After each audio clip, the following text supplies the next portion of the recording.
Okay. Well, like I said, we are actively putting together a group focused on farmers education, farming education, and creating opportunities, partnering with different universities and partnering on different opportunities for research and collaborating to share the education and the data that's already available. And so if anybody is interested in actively getting involved there, please reach out to me or send me a message. We'll definitely loop you in on the conversation.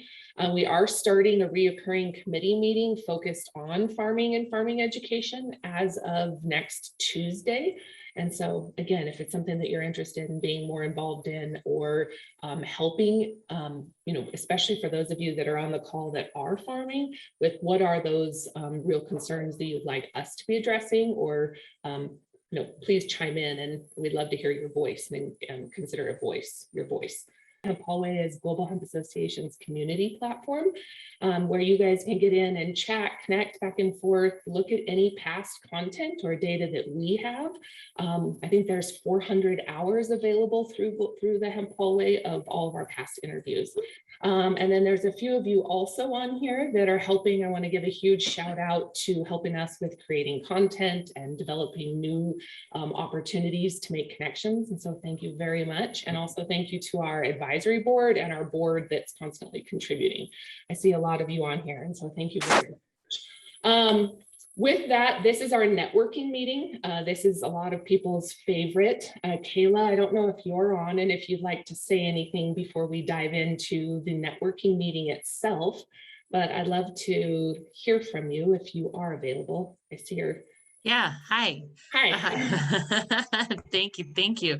I'm very excited for some networking today. Excited to see a lot of familiar faces and some not so familiar faces on here today. So I also look forward to linking up with all of you afterwards over in the Hemp Hallway. So if I don't end up in your group today, make sure to check out the Hemp Hallway. It's our hemp social media, and not only social media, but media platform as a whole, where you can find other people in your area or areas you're going to be traveling to connect with. So I'm going to be doing some traveling to Texas, and I found a few of you actually are nearby Dallas. So wait for an invite from me. Keep an eye out in Hemp Hallway for a message. That's all I have. Thanks, Mandy. Okay, perfect. So for those of you that don't know Kayla, she's helping with Global Hemp Association a lot. She's helping to drive connections, help with events. She's got an extensive background in the industry and has a lot of resources. So please don't hesitate to reach out to her also on behalf of GHA or the industry in general.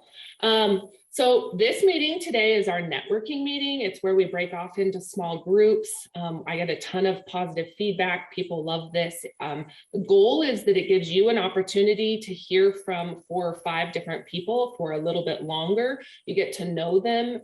Be sure that when you are in your small group, share what you're looking for, what you need, and then what you have to contribute. The goal then is we'll come back together and break off again in a new group so that then we can utilize each other and each other's networks to expand our network and our goals, drive the industry forward. If there's anything specific that you guys that comes up at towards the end, I would love to hear from you guys, highlights about what's happened within your meetings. This is my least favorite because I get left out and I don't get to participate and see everybody. And so I always feel like I miss out on this. It really is about you guys connecting. And so I'd love to hear from you guys at the end if there's anything specific that comes up that you'd like to highlight, or if there's somebody in your group that is looking for something or has something that we can offer and cross share. I'd love to hear it. Neil, I saw you logged on and I'd really like to Madi, is that right? Yes. Okay. Yeah. Okay. Neil and Madi, Neil was great and invited him to our call today because the goal is to really drive what we're doing for our farmers. Neil, do you want to speak a little bit about the goal or kind of what you had in mind, just as a shout out to people as we're trying to pull this together or provide an opportunity? You want to just give a little quick highlight? Yeah, I've been talking on and off with GHA and Mandy now for, I don't know, must be a year, something like that. And one of the features that I'm a production farm ag type economist. And the piece that I noticed in the conversations with you guys over the many months is that there is this dearth of agronomic knowledge. And in fact, we barely understand what varieties perform in our region or in our landscape. So my suggestion is, and I'm happy to work on this with you, is to help build the knowledge base, one for GHA, as well as to give Mandy and her crew some energy to go in and ask from USDA some assistance in what we call on-farm farming systems research. This means some of you who are in agriculture probably know what a strip trial is or a demonstration trial. These can either be simply comparisons of variety in the landscape, or they might in fact be both varietal and a treatment, meaning like a fertility test, right? So these are not really complex. The players that we're hoping to find that would like to step into this are deep enough into this to have a 40-acre block or more, would be sort of one step. They're committed. The other bit would be, as we would like to work with those that know what variable rate technology is in terms of being able to lay in a trial. So we could have a landscape trial that was fertility by a single line of seed, or it can be multiple lines versus fertility if you have the skill set and the equipment to do so. But the idea is keep it simple, stupid, and then try to have an aggregated goal for 2022 that at the end of that season, we can set up and make recommendations or at least insights and adjustments for the 2023 and beyond. So that's what we're looking for. I'm going to be talking with Mandy a bit about sort of the macros of this, and I hope Dr. Mahdi will be involved in that as well. And if we can get a half a dozen growers to come in that actually have, fingers in the soil doing things, so that's what I offer. This is an open case, day. So I'd like to introduce you to Dr. Alkasi, very interesting gentleman, worked at Iowa State for 20 plus years as the go-to cropping systems guy, as well as the carbon agronomist at Iowa State. So he has a lot of credentials, like most land grant academics and researchers, couldn't work on hemp for years and years, really decades. See, so how can we leverage to get as much information about the hard problem of hemp production in 2020 season going forward, 2022 season going forward. So Doctor, can you jump in there and say hello? Sure. I already did, Neil. Thanks for the introduction. Mandy, give me the opportunity to speak to the group and give them a little background about myself and my research.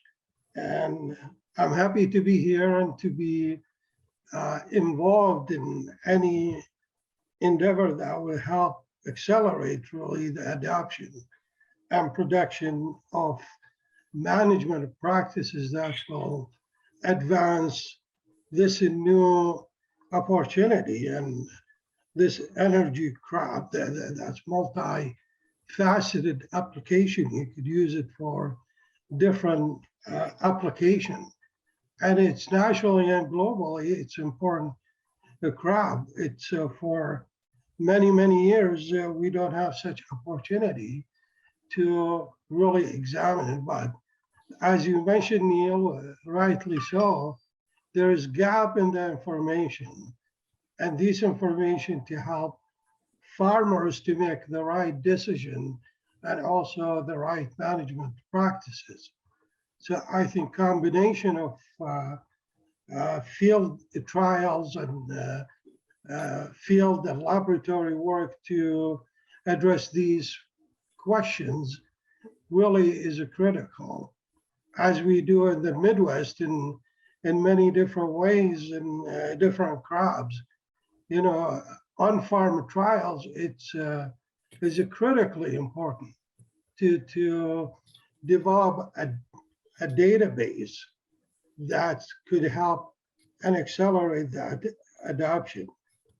And such a specialty crop, there is tremendous need to evaluate it on a regional basis, on soil type basis, and also climatic condition, production. Hemp, I'm not a plant physiologist, but I'm a soil scientist. But from my experience and reading, it has a certain management requirement that should be right and appropriate to production.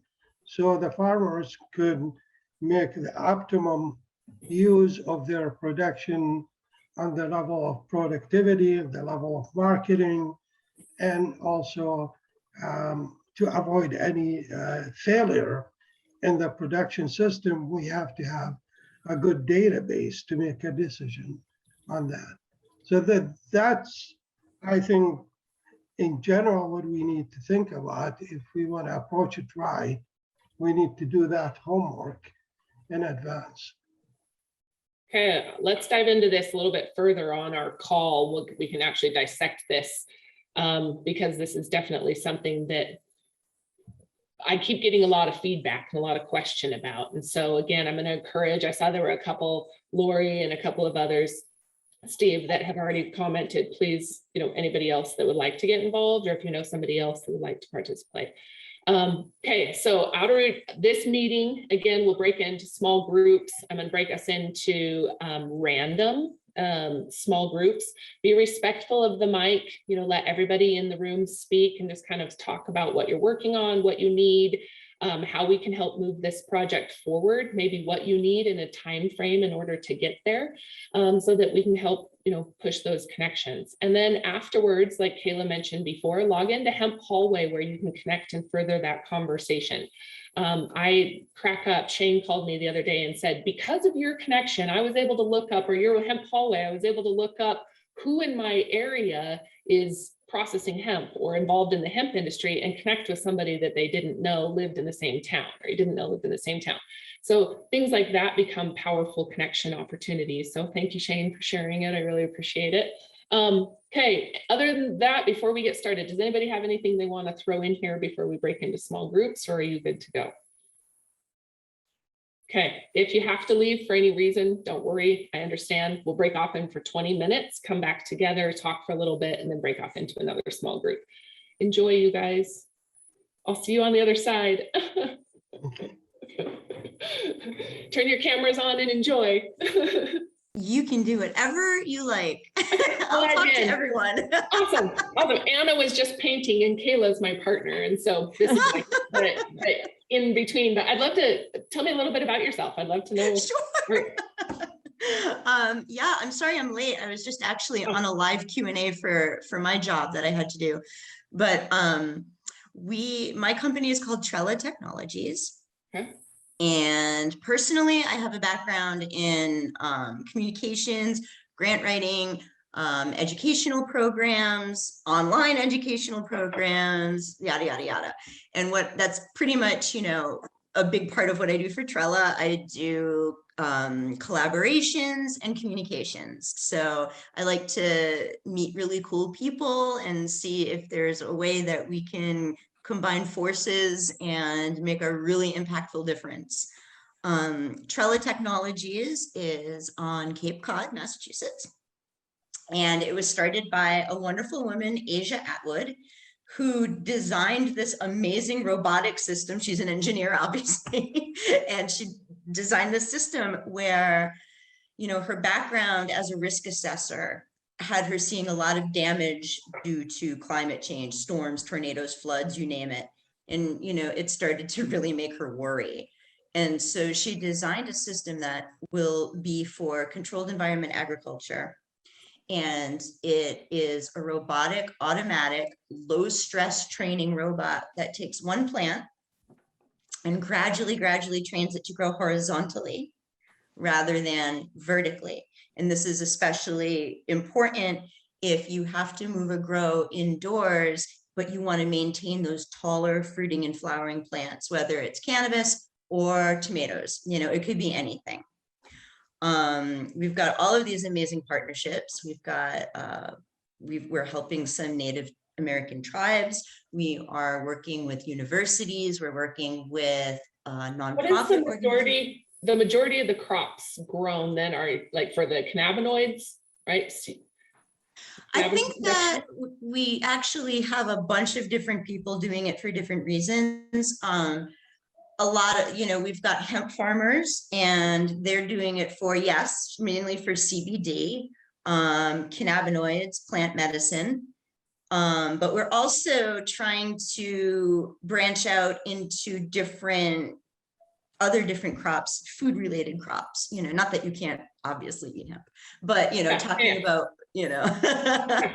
like agriculture in general, right? Yeah, exactly. Awesome. Right. So yeah, we want to see, we've got all kinds of research and development in the works and lined up for the beginning of the new year. And we're just going to explore the best crops to grow with our technology and what the ideal conditions would be. We have like a companion application that goes with it. So the whole idea in a nutshell, without me getting like boring, is we wanted to use sustainable materials. We wanted the technology itself to not leave much of a footprint at all, like get it down to zero as much as possible. So we actually 3D print a lot of the parts in-house. We don't transport them. We're trying to do everything locally and cleanly. And just making sure that whatever system somebody uses, if they're going to integrate our technology into it, that it's compatible and it can be automated, and it will also, decrease the carbon footprint and maximize the yield of an individual plant, maximize the space, because if you're growing in a van or a freight container, you might only be able to grow 3 tall plants standing vertically, but if you stack, you might be able to get 5 or 6. And so just maximizing the limited space, hoping that we can sort of tackle food deserts and the food supply chain crises that we have all over this country, all over the world. So there's a lot of possibility there, and that's what I do. Interesting. How long have you been with them? I've been there for a couple of years. They're about 5 years old now. Yeah, the Q&A that I was just on is because we just started our second round of regulation crowdfunding. So we're a benefit corporation and we don't really want investors, eventually it will come to this, I'm sure, but in the beginning, we're not looking for angel investors and capital ventures, what do you call it? Venture capital. I don't even know, like, I'm not even good at it, VC money, venture capital money. We're using regulation crowdfunding. You don't need to be an accredited investor. You can invest like $100 kind of thing. And it's a way of sort of evening the playing field so that people can be part of the economy. Even, they're not immediately excluded from the world of investing and participating in businesses that you feel are making an impact. So we wanted it to be equitable investing opportunity. Awesome. Very, very cool. Yeah, so that's good. Good. So there's about 5 more minutes, like I said, that we can, before I let everybody else back into the room. You're welcome to jump in and listen in the room if you want. Yeah. I always joke around that this is so I host 8 to 12 of these a month. I don't know how much you know about Global Hemp Association, but we do a lot of these, right? And so we've done like all these different topics. And this one is where we break off into small groups. And I always joke around that this is my least favorite because I miss out on all the conversations that are happening right now. I don't get to hear anybody talk, and it's entertaining. But that's okay. Hey, throw me in a group if you want to, and then I'll reconvene in a few. Okay, I'll add you in. Let me see which one I've got. Thanks. It's a little bit smaller. Okay. Hi guys. Well, I was just explaining. I'd love to chat with you. Andre, how have you been? You doing good? Good. Not too bad. Sorry. Things have been crazy for a long time. So getting back into actually doing some virtual meetings and stuff with outside. So how about you? Very good. I'd love to connect however we can support you guys and support your students or what you guys are working on. I'd love to explore that. Well, we have an event in March, so I'm coming to promote, self-serving event. We have a sustainability conference coming up in March 16th and 17th. The first day is completely about hemp. We grew hemp, on campus, not actually on our physical campus, but we have land off site, which is going really well. And we actually got some government projects on hemp right now, so things are moving directly in that direction, extremely in that direction. So we got a lot of things going on, so I thought I could share them sometime with you. So I'm excited. Yeah. Zev, I was just saying before if you want to jump in or not, that everybody's in breakup. Oh, we already left. he's gone. Take too long. Like everybody's in a breakoff room right now, and they're going to come back together here in just a few minutes. And then, yeah, so I'd love to, however we can help highlight or help share that. I'd love to help get the good information out there. Good. So what's the topic of the day? Do you have a topic today, or? So today is actually our networking group. There's about 30 plus people. I don't know there's how many rooms there are. We're probably up to 40 different people on the call that are in breakoff rooms of 4 or 5. They have an opportunity to share what they're working on, gives them 20 minutes to get to know a smaller group. Then we come back together and then we break off into another small group. All right. We don't have a topic today. This is a networking group and it's almost like speed dating. So, okay. And I always tell people, if they want to come and go kind of as they please, they're welcome to, but. Yeah. All right. Sounds good. I'll add you in if you want me to add you real quick. Yeah, add me in the group, see if someone talks to me. That's fine. There we go. Hello. How was it? How was your meeting? Good, except I clicked the wrong button, so I exited prematurely. I've done that so many times. right mid conversation, blah. Anyway. Dang it. I did that the other day. Mandy, quick question for you before everybody joins. Is your global, what do you call it? The Hemp Association? The hallway? Yeah. Do you have like a big roster of capabilities of everybody that plays in this space and on your site? What do they do? Sort of a smaller version of a LinkedIn, but specific to this vertical, this sector, so you don't have to navigate LinkedIn or whatever. I'm just curious. Yeah, I'd like to show you. That's a really good question.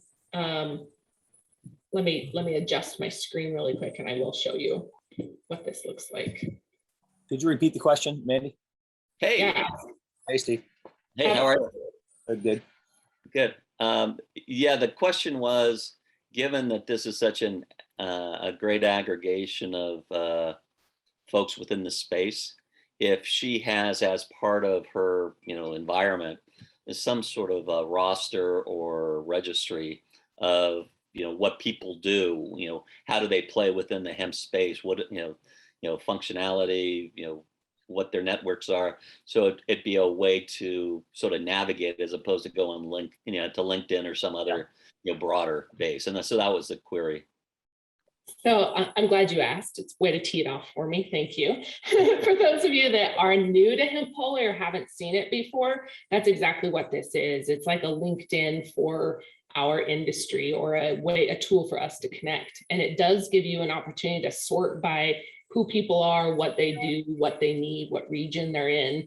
I kind of spoke to that early in the beginning. Shane, maybe you can even chime in to how you may use this, but I want to show you real quick what this looks like. When you log in as a guest, or when you log into your home page, this is like the social media homepage. Anytime I stream live, which is Tuesday, Wednesday, Thursday morning, I stream right here on Facebook also. So it links to our social media page. You can register for any upcoming events, news, things like that. But then this is where it becomes really powerful. You can search by who people are and where they are within the region or area.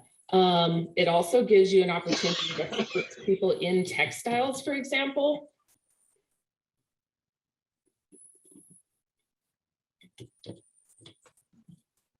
And you'll see different people that are tagged or have tagged themselves as a textile industry.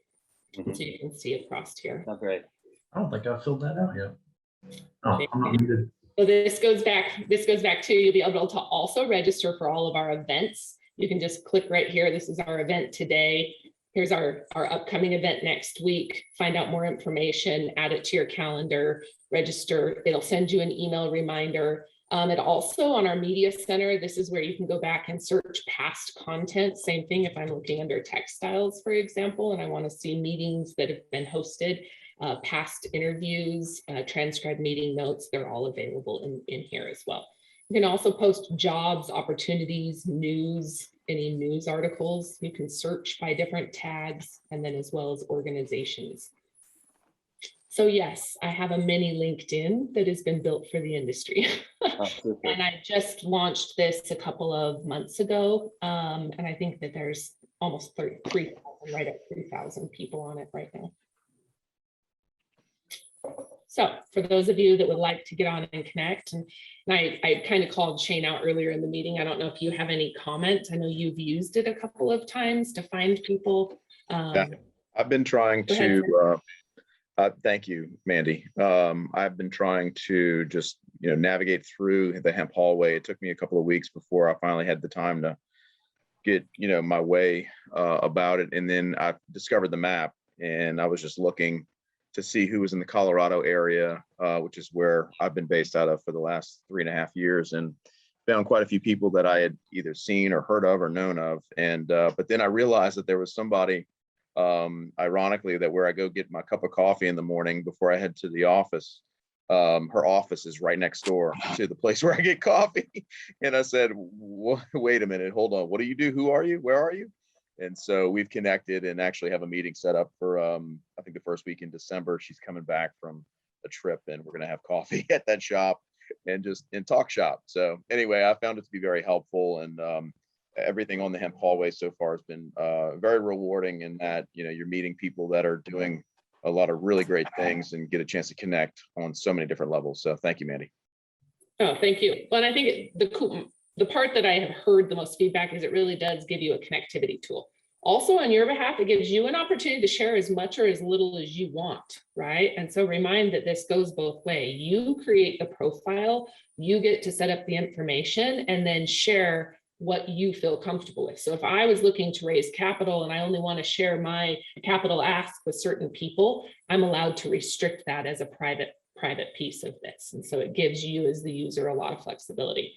And then of course, the use of it opens up with membership. And so keep that in mind too, depending on what you're looking for. But really the purpose of this is to give you an opportunity outside of these meetings to further those relationships and build business.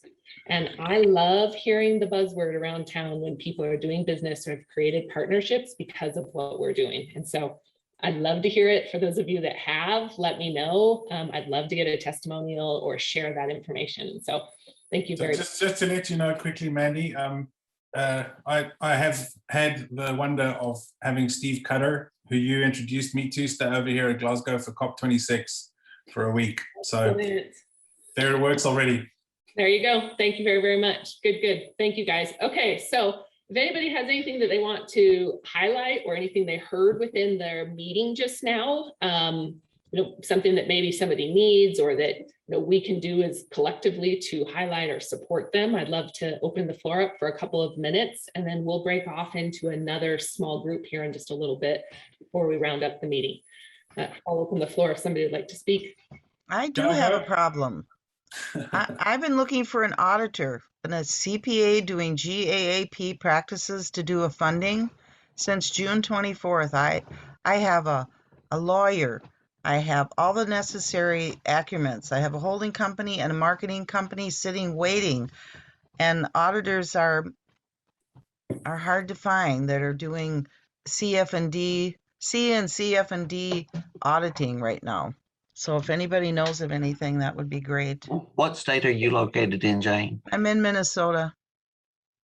Real quick, I know Yeah, just send me an email. Bob. I think Bob's contact is in the chat also, but I know there's a couple other people on here. I saw some hands go up, and Ken, I know that this is your space. And so, but Scott, real quick, you go ahead, and then Ken.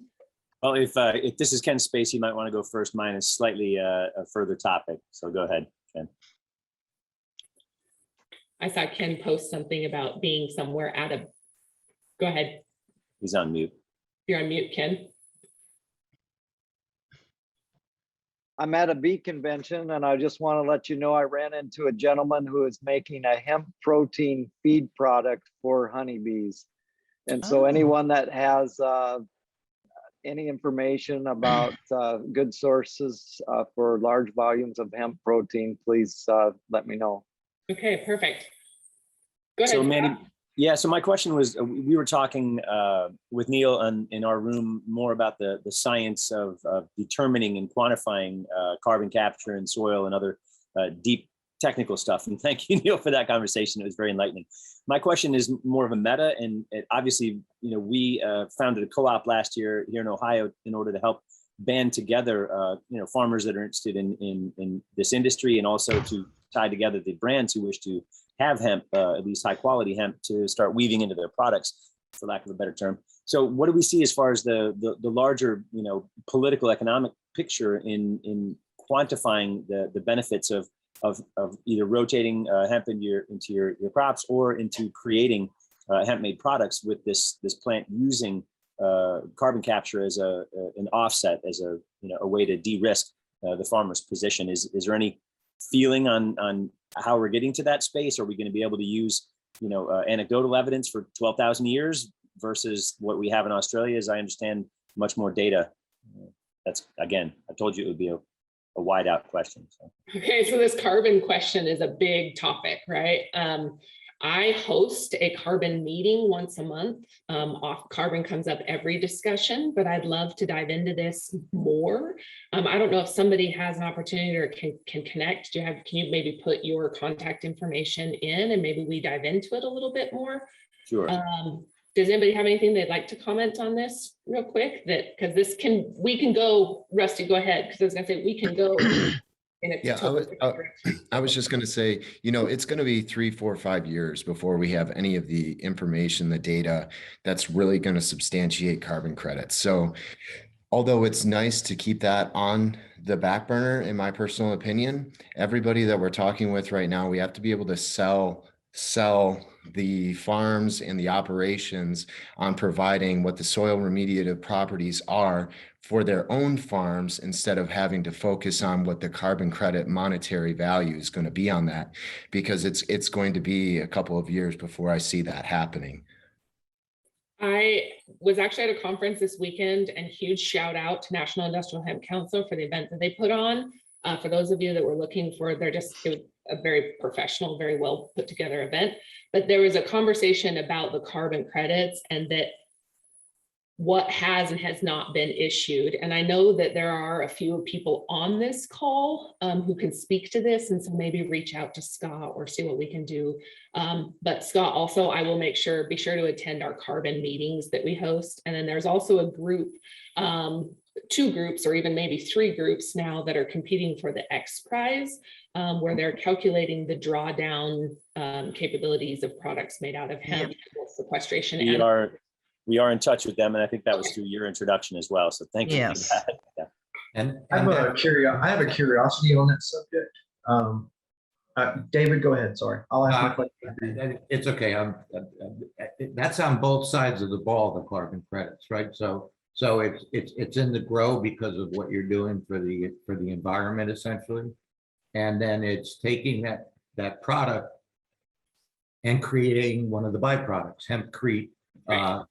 Hemp straws, and so you're replacing a certain amount of carbon by using hemp straws versus plastic straws, and that difference is what they're converting into carbon credits. So you get it at the beginning for the grow, and you get it at the end for converting the grow into something valuable. I think that data, right? What is that data is what we're trying to figure out, and then where is it tracked, right, and assigned, and so.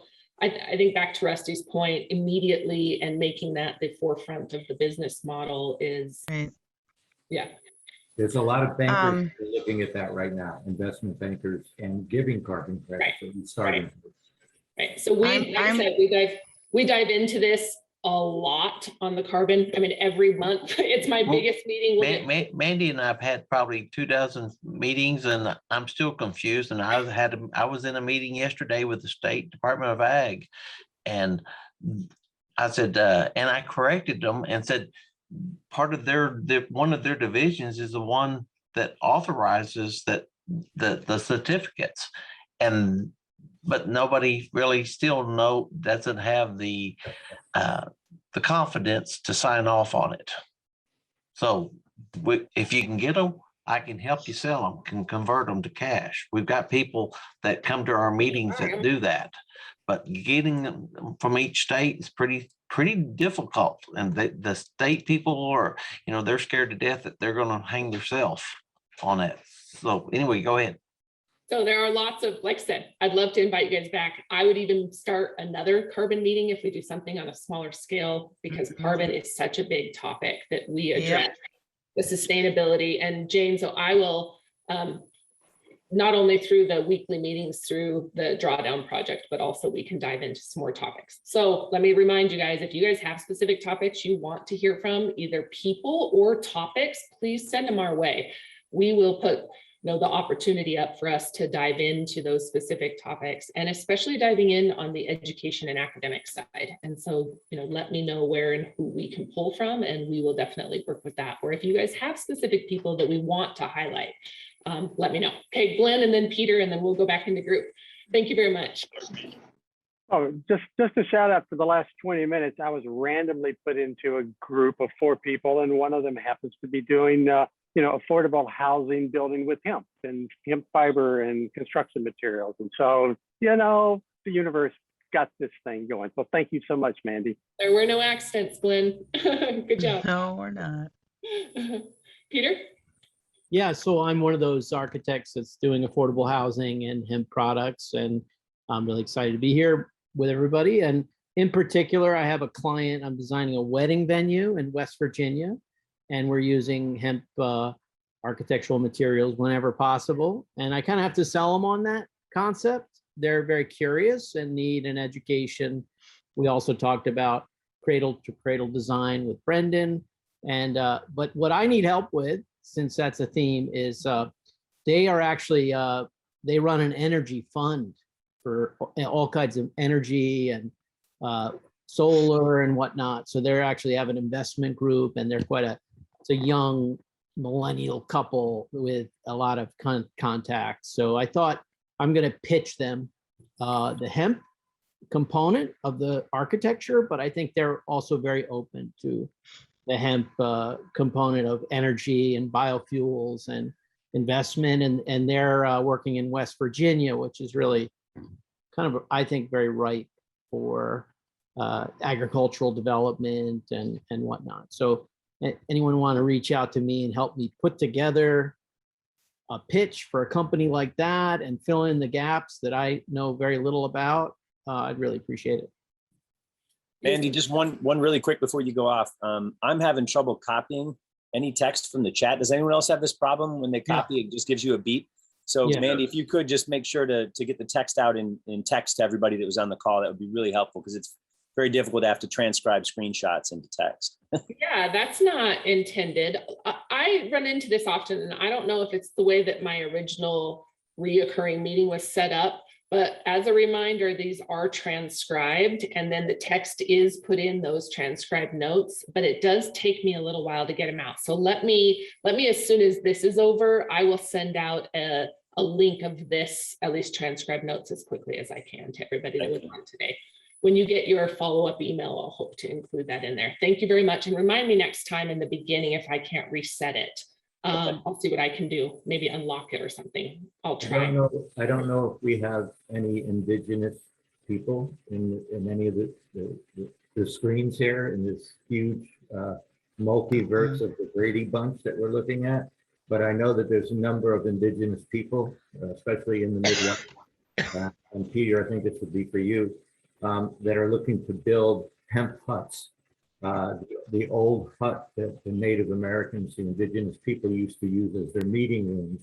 There's a number of tribes that are working with making hemp meeting halls right now. to show that the indigenous people can keep up with modern society, and in fact, maybe go ahead of modern society. So there's a lot of grow on the indigenous people on reservations. And I know of 2 projects specifically where they're building hemp halls here in the United States. Yeah, I'll just say real quick on that. We have $1 million grant in Connecticut right now, working with 6 farms, several of them working with hemp. And one of them is the Eastern Pequot Indians, and they want to create a community center. And so I'm like very involved in the BIPOC restoration, agricultural work to restore the BIPOC sovereignty in a way. There's a lot of money right now in this area from the USDA. So I'm designing structures and community centers and unity gardens and master planning hundreds of acres for these projects. That's one of the things I do. Hey, we've got another group that does construction of building materials that's a little bit more strategic also. So Peter, let's get together and see how we can help be strategic on some of these connections. And that goes for everybody else, right? If you've got specific needs or asks, the purpose of this, like I said, is to connect you guys and move this forward. Okay, before we run out of time, let's break off into one more group. But can I say this to Peter's point? I'm one of those farms that I applied that is working with him. Yeah, to get this. Yeah, so we co-wrote the grant with UConn. So right now we're just waiting to hear from the USDA to see if we got the grant, but it seems like we're gonna get it because we got a lot of good people in it, like Peter. We had a letter of recommendation from the commissioner of the USDA here in Connecticut. So yeah, so we're looking forward for that grant.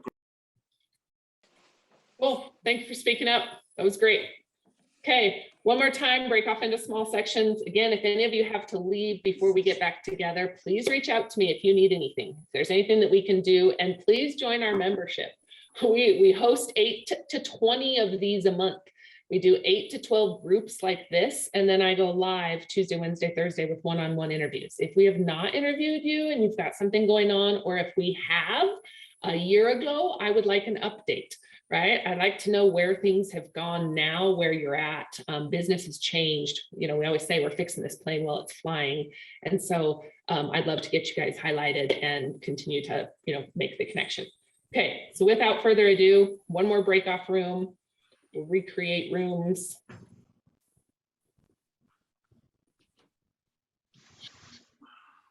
Okay, and I'm opening rooms. I'm hoping that they're not all in the same.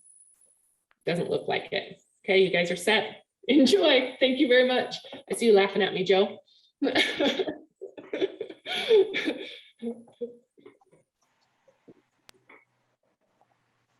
Karen, it's good to see you again as well. Yeah, good to see you. Well, I need to talk to you about some things. Okay.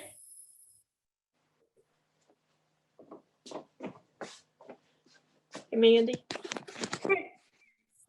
I go into a group just for a little bit, just to see what it's like. Perfect. I did think it was kind of interesting. The guy said that they already had the grant, and then the farmer came on and said, "We're waiting for the grant."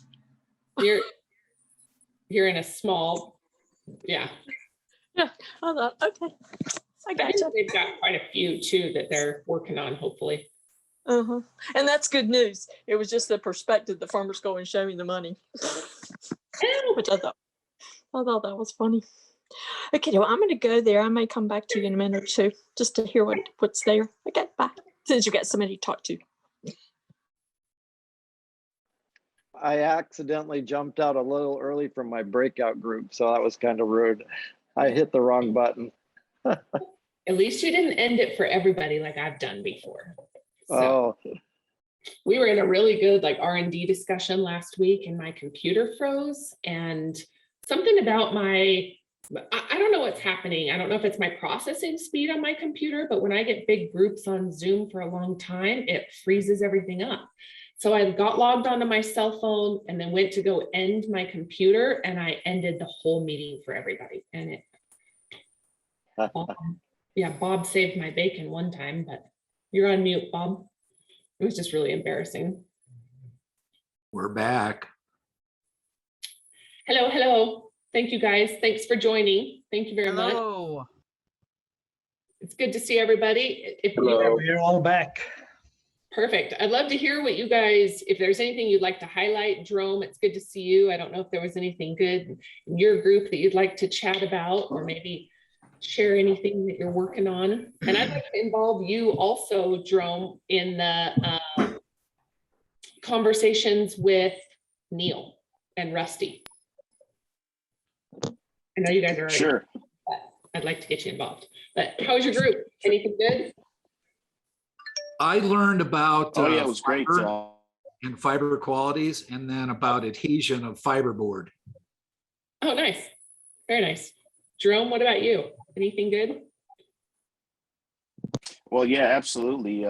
Just hearing, making connections with Karen Wilcox and Jane Burns and Mark D, doing some interesting stuff with graphene, battery, understanding what might be coming down the pipe there. But then also good conversation with Bob Moore, Bridget Goodwin, on discussing some standardization that they're doing in the UK. And just opportunities, as you know, looking for use cases in the auto industry. Awesome. And how we to grow capacity.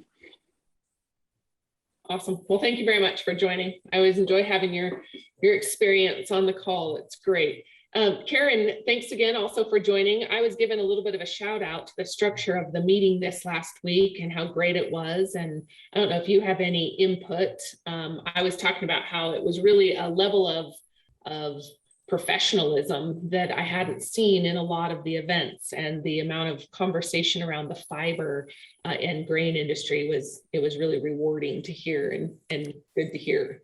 I don't know if you have anything you'd like to say or add.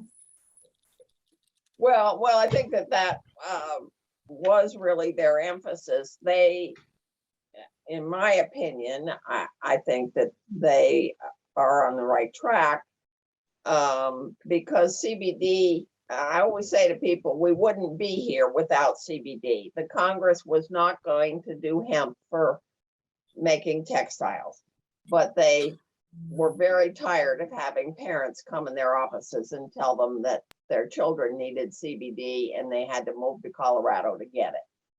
So we got hemp legalized, but the market, at least as far as I can see, and I think the way that NIHC was portraying it, is going to be in all these hundreds of other products that can come out of hemp. And CBD will have its good niche, and perhaps there'll be more work done on the pharma parts. I hope there will be, because I think there's a lot of promise there.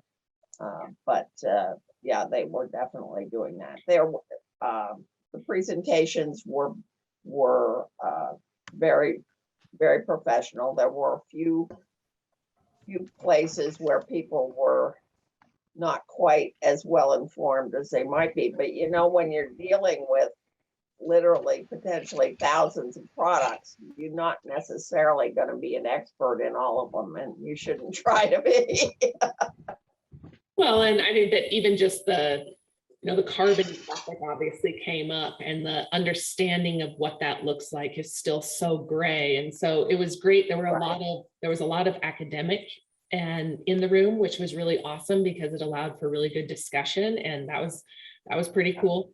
So yeah, anyways, I just wanted to give another shout out. And like I said, Karen was there. I know there were a few other people that were there that were great.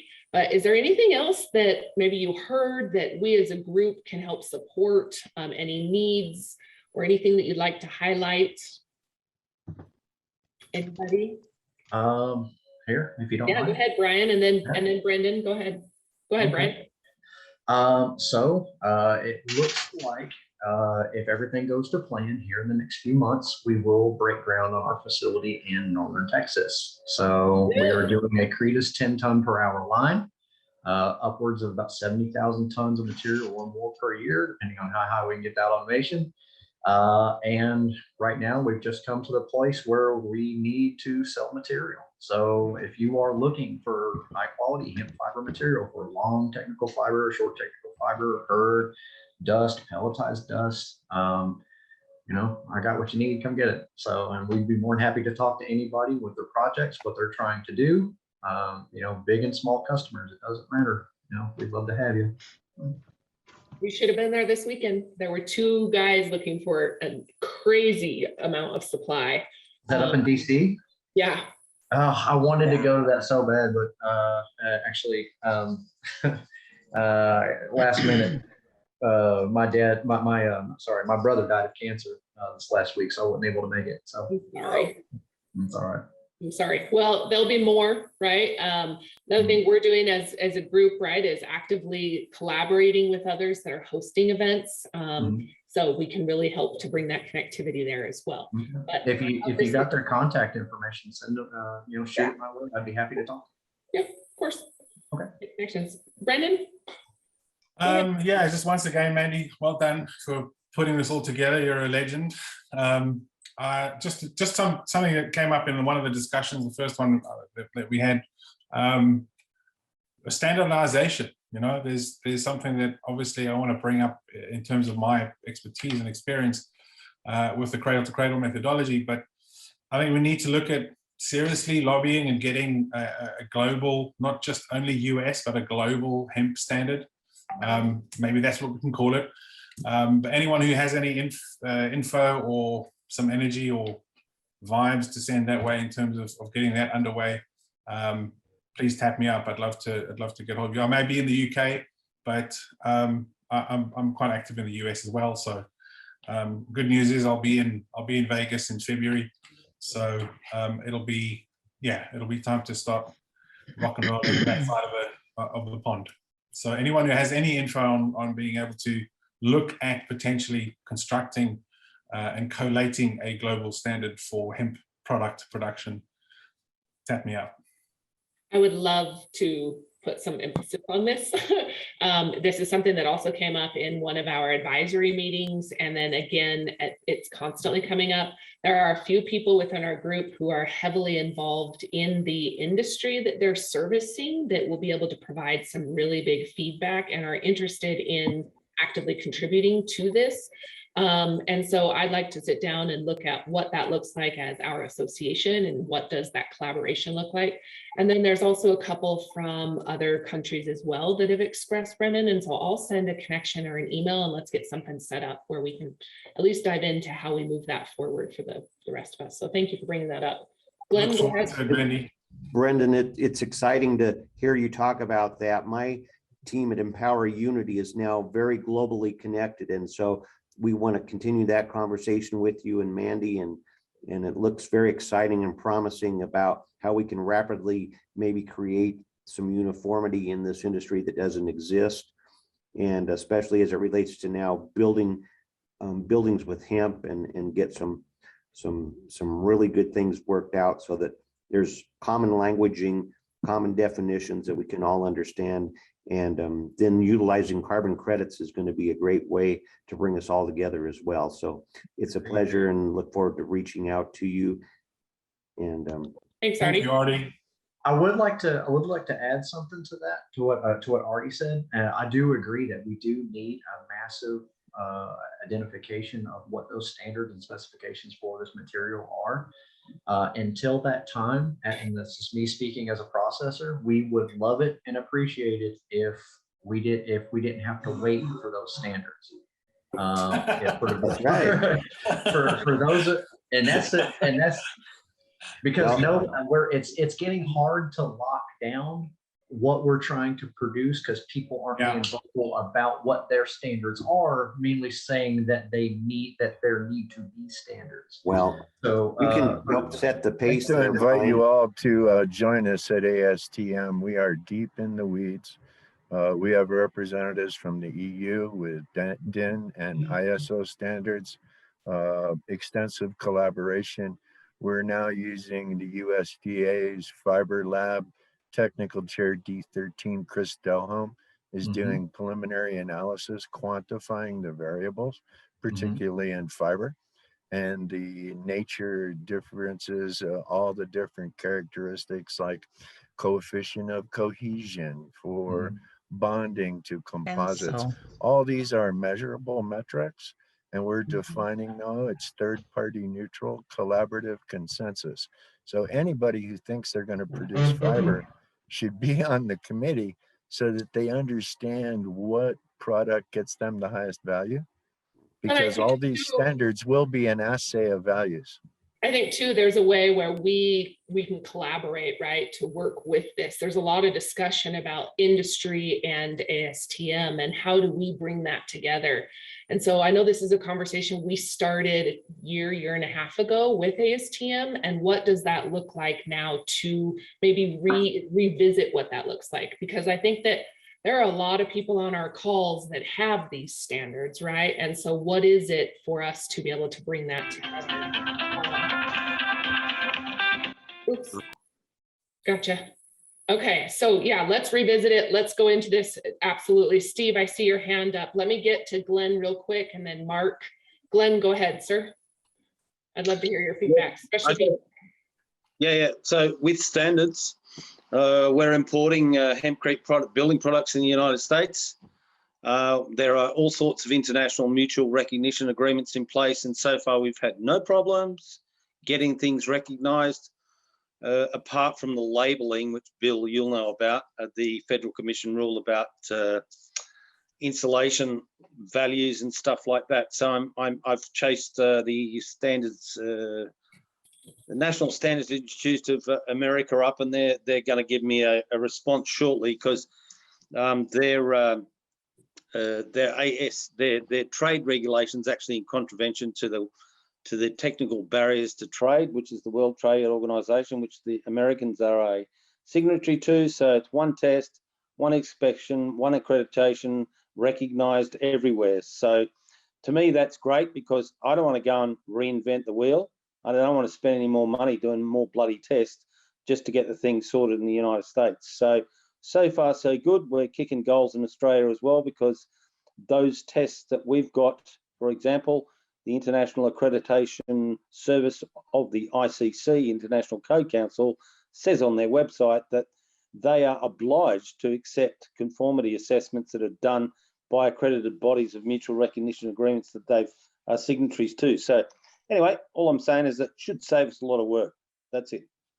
Thank you. Let's make sure you're involved on some of this. I know that you specifically are dealing with this, and great connection, long-term moving forward, Brian, especially as, building multiple facilities and so forth. Mark, go ahead. Yeah, thank you, Mandy. Can you hear me? I can, yes. Okay. So I asked this question of my breakout group, and since everybody on this call is in some way or the other related to hemp or working with hemp, have the same question. Do we know how many acres or how many hectares in this country are currently being cultivated with hemp? And what is that harvest going to look like? So what's the crop going to look like? Brian talked about his decortication capacity. That's a big amount, 10 tons per hour. How many decorticators are there in this country of that size? And how will we be able to cater to the needs of the textile industry if denim decides to adopt hemp?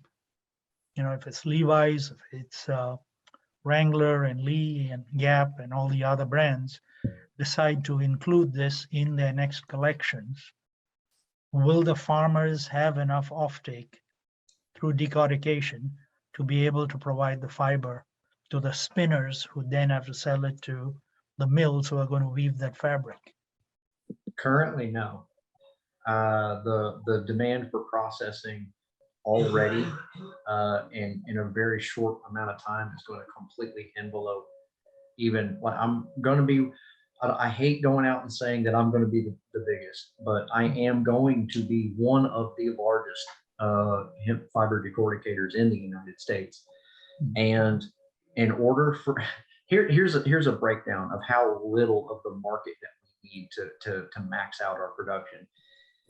In order for us to provide all of the material required for 3% of Florida's stabled horses. That's a very small, that's 3% of Florida's stabled horses. That's a very specific and very small market.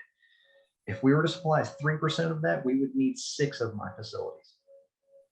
That's the herd.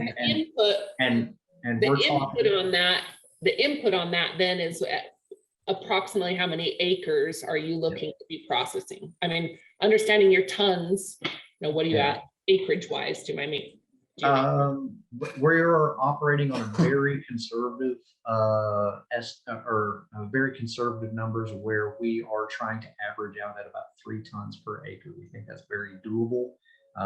We don't think that that's very difficult at all. And it's looking like we are very much going to have the capability of growing hemp anywhere from 6 tons to 7 tons per acre year one, based on the research that we've done, the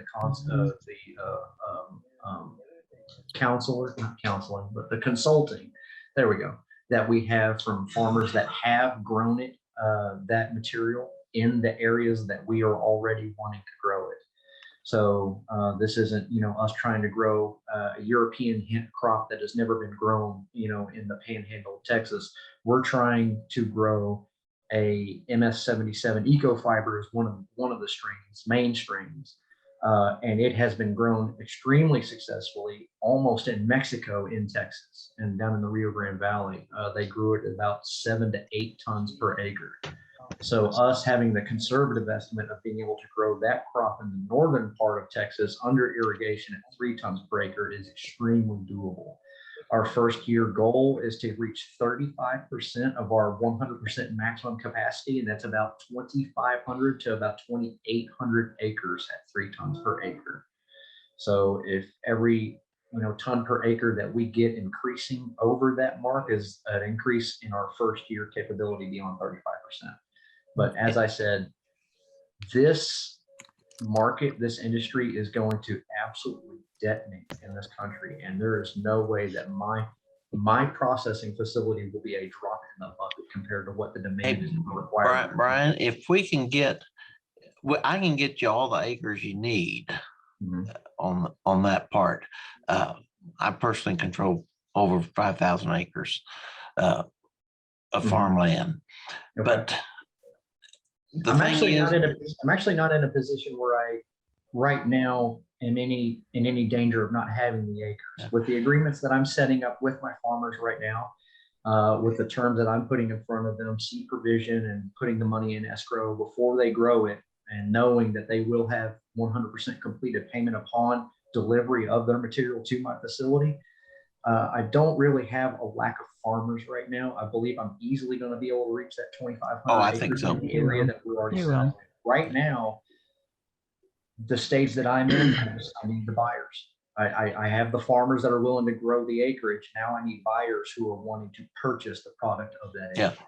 One of the things I want to do for all our members here is if we can get carbon credit for a rotational crop, then that farmer is really paid for real fast, because he's been a good steward for the last 10 or 15 years going to no-till, low-till farming, and he's not going to get credit for carbon credit.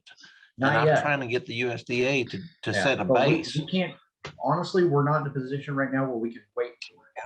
Like we need to go, we need to process, we need to start getting this industry up and running, and then the carbon accreditation will come and meet us when we're actually already worked out the kinks and we are in full production. Waiting, that's right, getting everything started right off the ground, including all the gold plating, is something that we can't wait to do. We can't wait to start at Utopia. We have to work with what we have now. I know that we've certified a percentage of Levi jeans in the USA as of last month. They've got a 12% content of hemp in their jeans currently. Yep. In the cradle to cradle methodology, to optimize that, they need to increase year on year. So within the next 2 years, they're cradle to cradle certified bronze.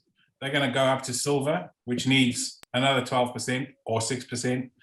And then another 12%. And when they're hopefully going to get up to gold standard, which will be over and above 60%.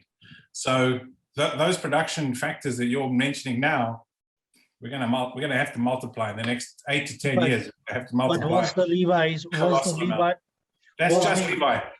was the Levi's Yeah. hemp, was the Levi's hemp decottonized mechanically or chemically? Because I know the Levi's, the hemp cotton Chemically. was all from China. Chemically.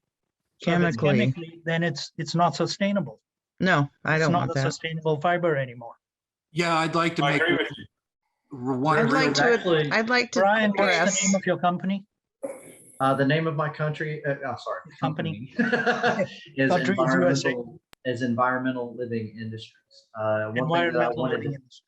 yeah, and one thing that I wanted to add is to put into perspective, in the state of Texas, there is 1 to 2 cotton gins and spinners for every county in Texas, and that's going to have to be the same not for him. We have to Not start true. somewhere, and we have to start now. Okay. So, hi, I'm Jane from Just a second. Minnesota. Jane, I just a sec. started a Jane? company called Jane? Yes. Jane, just a sec. I want to get, there's lots of people that have their hands raised and I want to get to them first. Mark, I'm assuming your question's done, but Steve and then Artie, real quick, go ahead, Steve. Yeah, I'm out here in Colorado, but me and Artie and a number of others are working on an affordable housing startup. Do you have a group that's focused on the financial, whether it's capital raising, whether it's taxes? Do you have a focus area in the financial space? Because we do. That's really, where Artie and I want to be spending our time.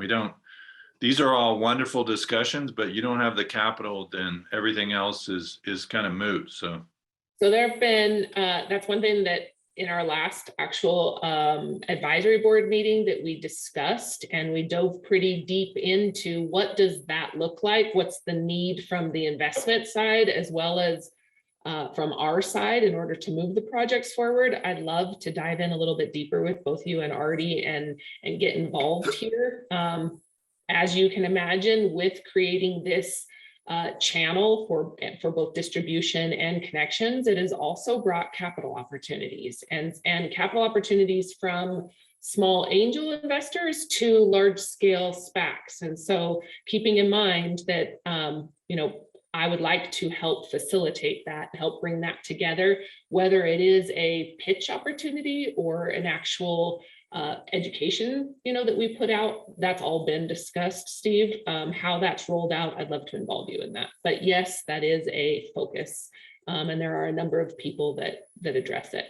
Artie, and then Steve, I'll switch over to the other Steve as well. Artie, go ahead. Okay, thank you. Well, as it relates to processing, Hemp Processing Partners is a great partner of mine, and I want to just give them a real good plug, as they have a new decorticator that will be coming online in a processing facility going into Sydney, Nebraska. It will come online in March and April, and it will represent one of the game changers in this industry, because that particular machine is capable of doing one machine 10,000 pounds per hour, but understand if you put several of those side by side working at the same time, you can be doing very large scale decortication of round bales of hemp. Thank you. And they're getting rave reviews already with the results they're seeing out of this machine. It's called the Liberator.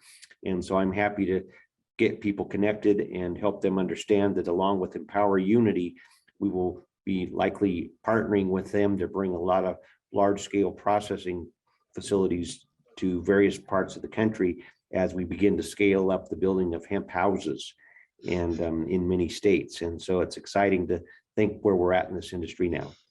Cool. Thanks, Artie. Steve, the other Steve, and then Karen. Sure. Just 3 points to 3 issues that came up. On the jean side, there are a number of players, Patagonia, Lucky Brand, Levi's, that are moving into hemp jeans. And so, if you look at the jean manufacturers, and they're, everything's being blended with cotton, of course.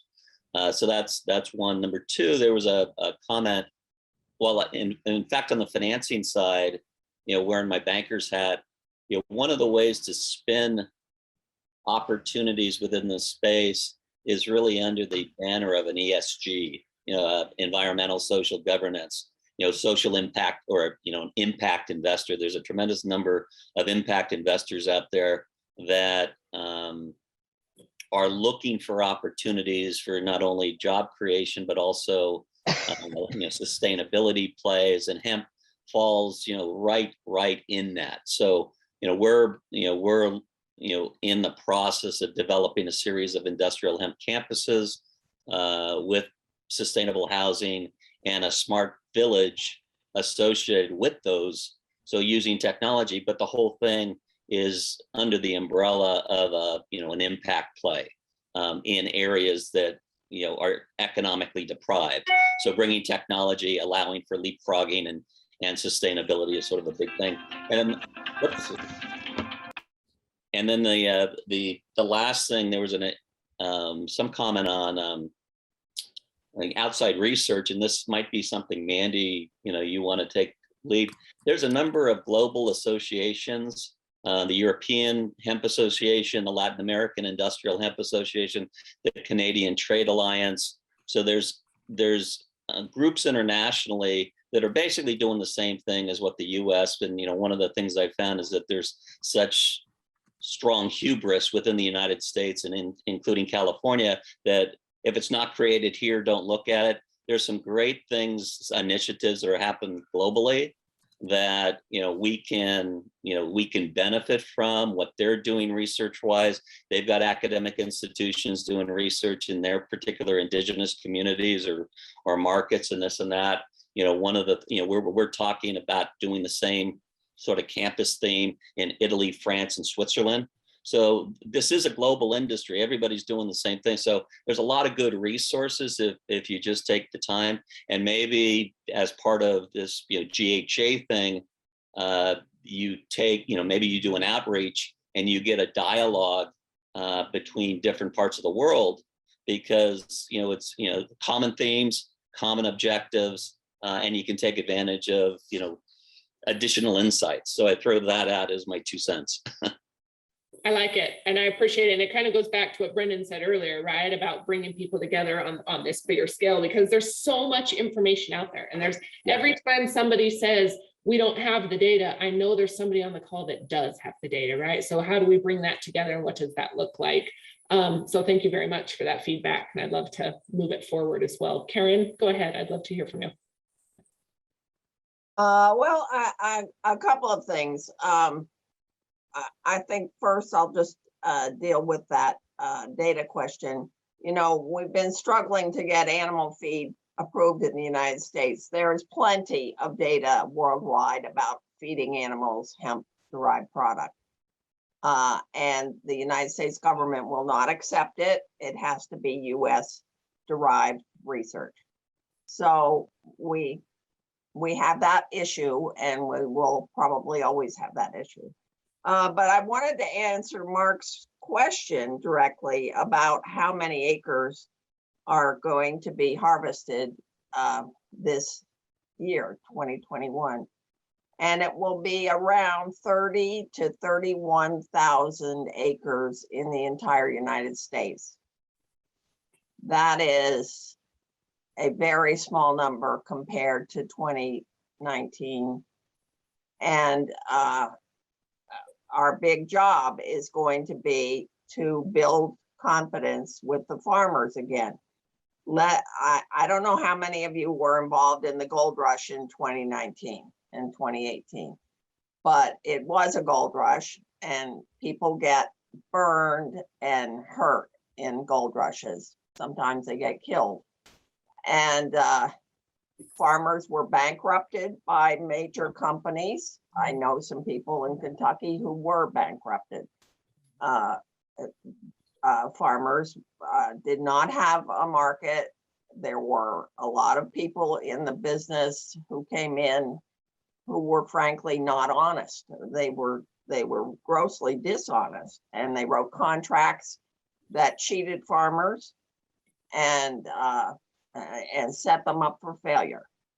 So we've gone from around 100,000 acres down to 30.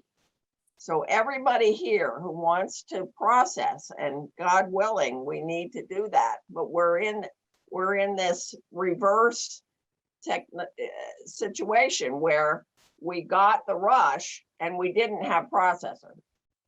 Now we've got people that want to process, and we have to get the base product. And so the farmers are very, very critical to this. And everybody here who wants to process and be a part of building this industry has got to convince farmers in their neighborhood or in their relatives somewhere or wherever that we're going to create the proper specs for them, and they're going to know where their customers are, that the contracts they're going to sign to deliver the product will be paying contracts for a fair price. And so there's a big job ahead, because we have all this excitement now about processing and building houses. And one of my dreams is the tribes, have all gone to get permission to grow hemp, and they also have lousy housing and always have.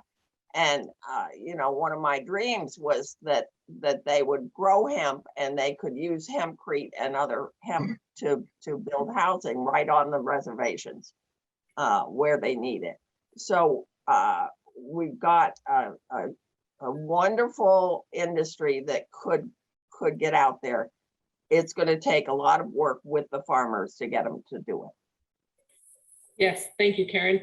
Well, and this goes back to, I'm gonna put this out there that, our farmers have to be focused, and we've got a farming group that is forming, right? A committee focused on giving the farmers that voice. And what does that look like? So I encourage you guys to get involved. I have a meeting set up, our first committee meeting. I shouldn't say first. We've been doing farmers education and meetings for a while, but really structuring what does that need and ask look like? And so please let me know. I'll put my email here in the chat as well, but Mandy at globalhempassociation.org. Let me know. We'll make sure that you get the invite to that. Travis, go ahead. It's good to see you. Yeah, good to see you too. And thank you for hosting. That was kind of a perfect follow-up to what I'm doing here. I'm up in northern Vermont, and I'm trying to start a hemp processing facility. We have all of the groundwork laid, but as Karen was kind of pointing out, I'm having to go back to farmers and speak to them about, what happened to them, because I was in part of that gold rush. I didn't get burned quite as badly as some other people, luckily, but I was definitely part of that. And processing was something we were looking at doing for CBD in the area. And then everything obviously just fell apart for most people. I'm in an area where dairy has been big for, it's Vermont. Everybody who's ever eaten Cabot cheese knows Vermont for that. But dairy farms, we've lost about 600 in the last decade. So my goal here is to help those farmers transition, as well as other farmers who just have, enormous plots of land, and they do get tax breaks. But we're having this, people selling off huge tracts of land to, rich people to build multi-million-dollar houses, which I'm not necessarily against, but it's, it kind of takes away from the majesty of where we live and kind of the natural progression of what farmers are looking to do. So, the idea for us is to try and get farmers on board, but we have had that issue of, the pushback of, oh, it's just going to be like CBD. Oh, you this, that, and the other, of all these issues and all these things. And it's kind of having to unlearn all of the things that they learned for CBD and look at it from a different light. And that has definitely been an issue. My company is Zion Growers, and we've been doing this the last 3 years and just trying to get this up and running, between transitioning from CBD over to actually industrial hemp. But going to farmers and trying to explain to them the differences, and then trying to get them to come around to the idea that this can be, not only a better crop for them overall, it's more sustainable. The market is larger. There's a lot more that they can do with it over the long term, and just really trying to push that home. At the same time, I am also looking for additional farmers. I have 5 that have agreed on loose terms from contractual, but it's still an evolving process for us to get people that are actually interested. I do have, letters of intent from buyers, but that getting enough acreage, we're looking for about 1,500 acres for our first year, and I have it about 300 right now. So it's trying to build up to where we can do processing year round and make it make sense for the farmers to make sure they get paid up front, and make sure that we have somewhere to go with it on the back end, and just really, giving credence to there is a supply chain, it does exist. And this is something that can be sustainable long-term for farmers who are really looking for that next transitional crop for them, or that next transitional, farming ability to really allow them to continue to farm. Awesome. Okay, well, let's get you involved, right? Feel free to join any of our meetings. Like I said, I'd love to help make the connections, make sure your contact information is in the chat. And if anybody up in that area can reach out. And then again, I'm going to circle back to where we started in the very beginning a couple hours ago, around this, the importance and the opportunity to bring the farmers together and really start putting some projects like what Neil had mentioned. And so please, if you're interested in getting involved with that, let me know. And we'll get you looped in. Ed, go ahead, Definitely. sir. Uh-oh, did I lose Ed? Right as I said. I'm here. Hi. Oh, good. Hi. All right. Hi, everyone.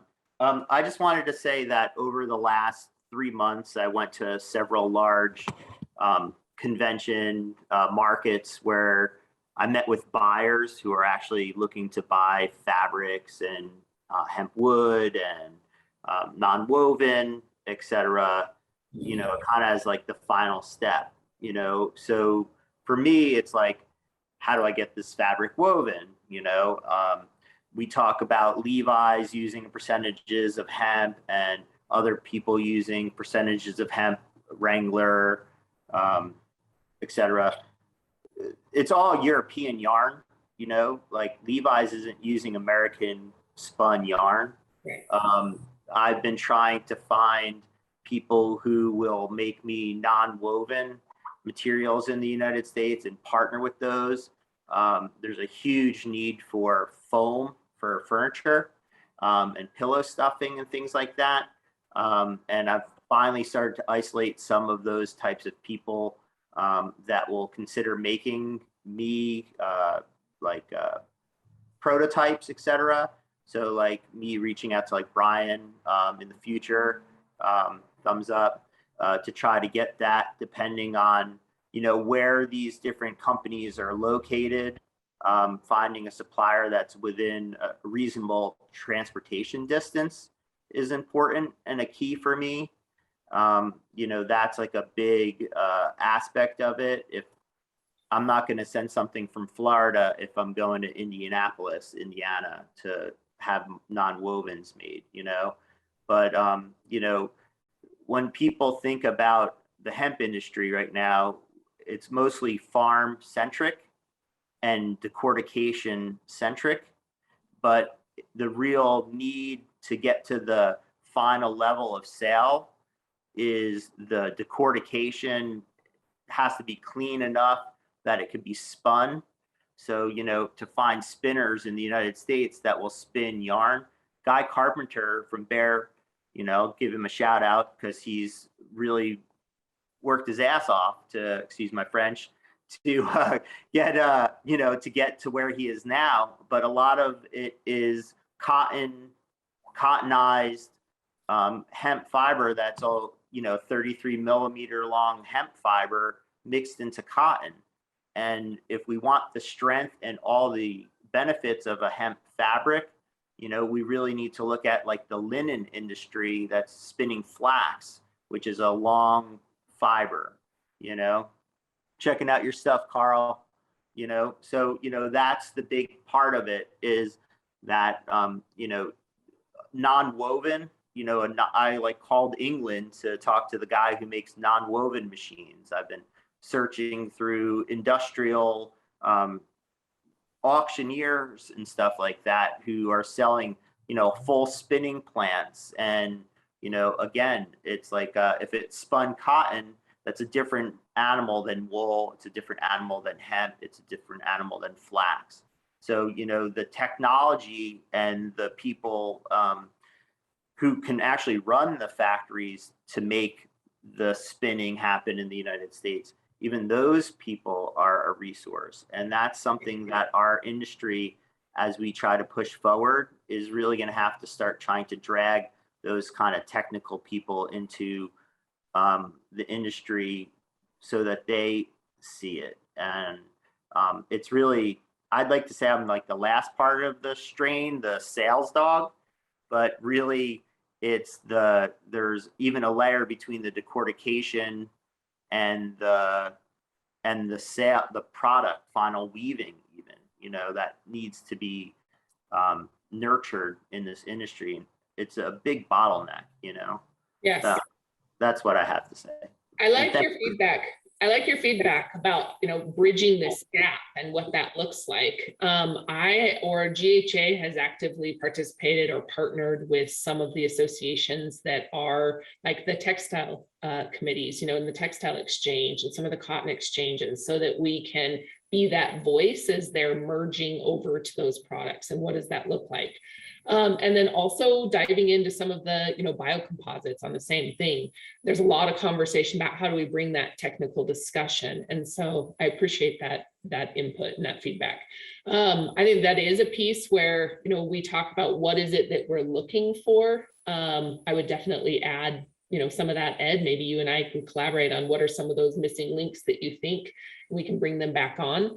I did have somebody last textile meeting made an incredible connection. The gentleman that was speaking ended up providing all of the yarn for the weaving mill, which was really awesome. And they have now reached out again, looking for more hemp fiber, textile fiber. It can be short versus long. But it is going into textiles and will be shipped outside of the US. And so if anybody has that, I'd love to chat. And I saw Dave Camby log on. I know he's in the textile space. I don't know if you have a comment. I'd love to hear maybe what you're working on or introduce you.